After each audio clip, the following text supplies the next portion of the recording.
आहे. मी इयत्ता 7वी शिकते. मी तुम्हाला 15 ऑगस्ट बद्दल काही 2 शब्द सांगणार आहे. ते तुम्ही शांतपणे ऐकून घ्या.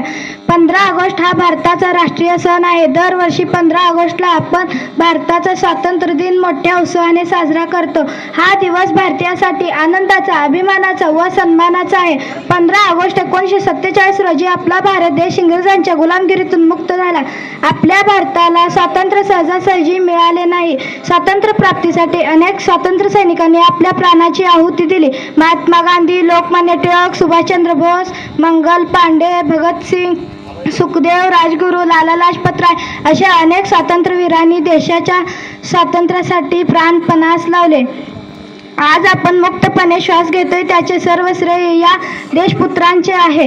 आजच्या या मंगल दिनी भारताचे पंतप्रधान लाल किल्ल्यावर भारताचा राष्ट्रध्वज फडकवितात. शाळा व महाविद्यालयामध्ये हा सण मोठ्या उत्साहाने साजरा केला जातो. सांस्कृतिक कार्यक्रमाचे आयोजन केले जाते. विविधतेत एकता हे भारताचे वैशिष्ट्य आहे. परंतु तरीही आपल्या भारतात अनेक समस्या आहेत. धन्यवाद. बोला भारत माता की. अतिशय छान असं